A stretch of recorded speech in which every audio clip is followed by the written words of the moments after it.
Welcome back to the Decoy Part 2. Let's start our video with the game of Ch06 against Farintos.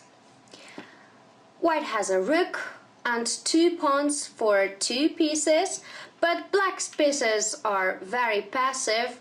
On back rank, the rook is not doing anything, the bishop is also on its starting position, and the knights on e8 and h8 are very bad.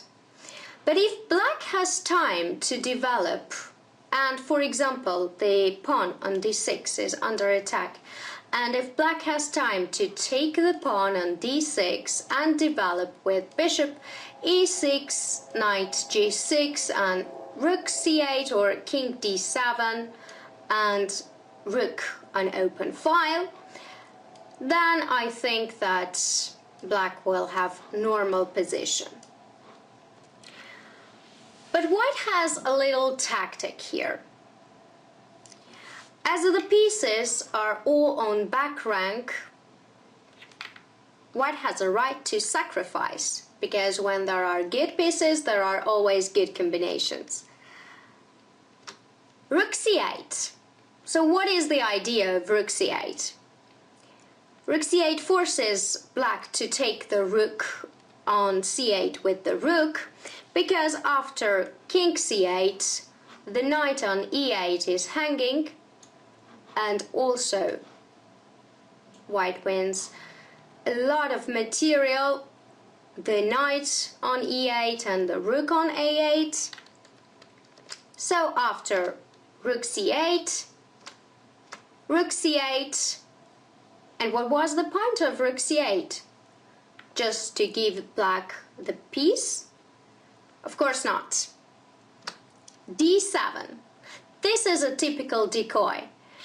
There is double attack on c8 and e8, so black is forced to take the pawn on d7, which leads to a lose, because the king on d7 is pretty bad.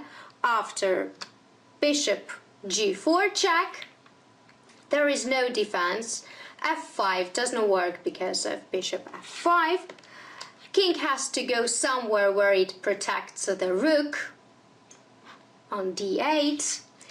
King c7 is very bad, because after rook c1 white wins a lot of material, or even bishop c8 wins the game.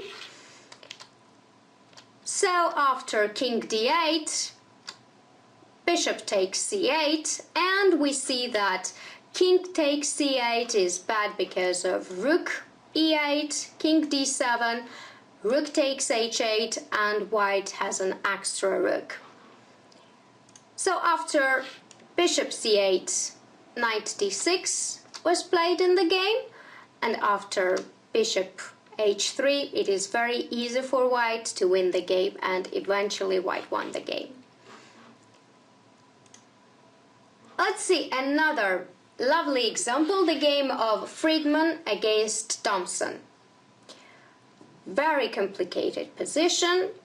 Black has queen for rook and the bishop, but also the king is pretty bad on f1, so if black has a chance to make one move, if it was his move, simple knight h3 gives the mate to white king.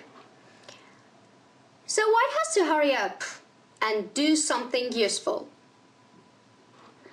We have to mention that the pawns on e6 and f5 are pretty good, controlling the d7 square, which gives us ideas that there might be an escape from this position, from mates on knight h3.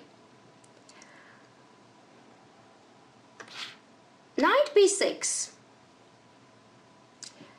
So what is the idea of knight b6?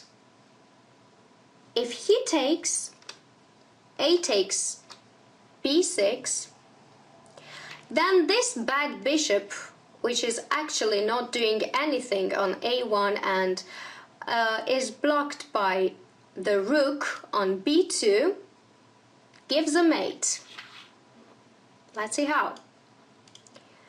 Rook a2 check, king b8, bishop e5 check, so king c8 is the only move.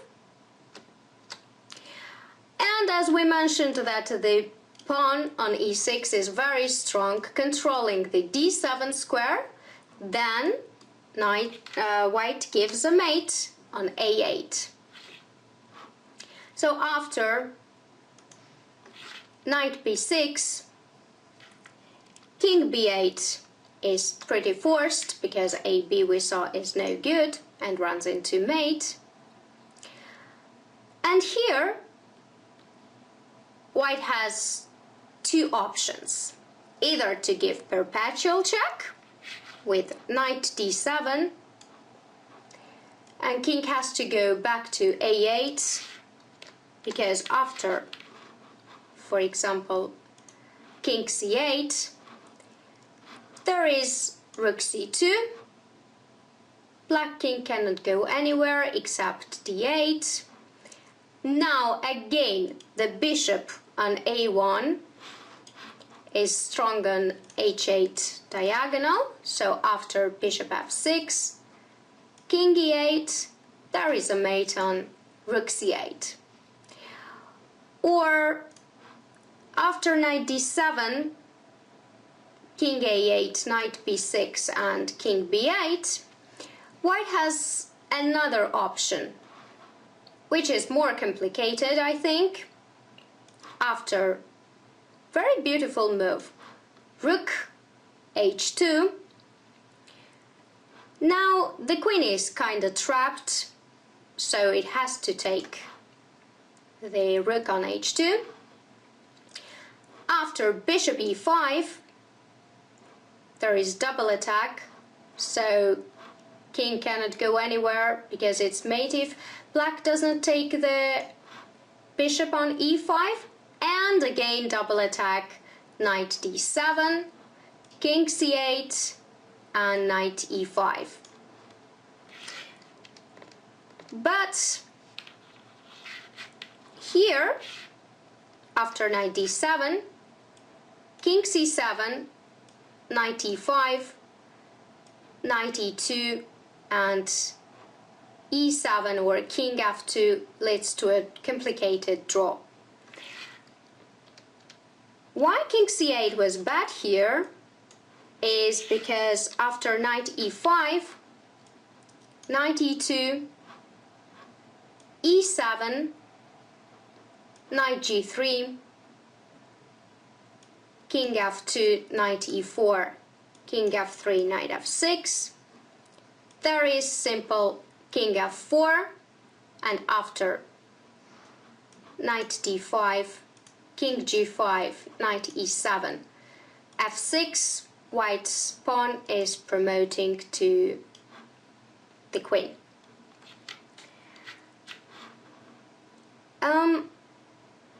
Let's see another example right now. And this is a very beautiful example, the game of Forintos Tomovic. And white king on h3 is in trouble. White has to hurry up to do something to escape from the mate, because black has a huge threat with queen g2. King has to go to h4 and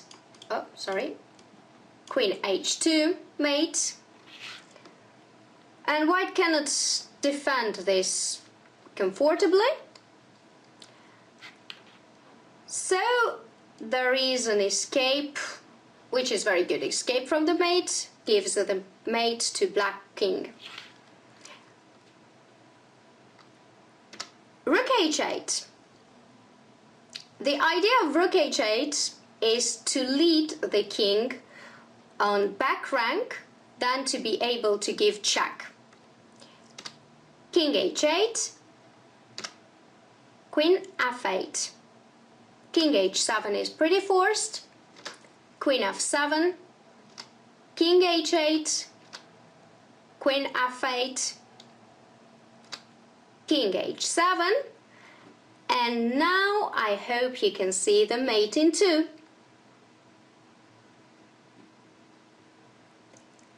Of course, bishop g6, king g6, and a very beautiful mate, queen g8.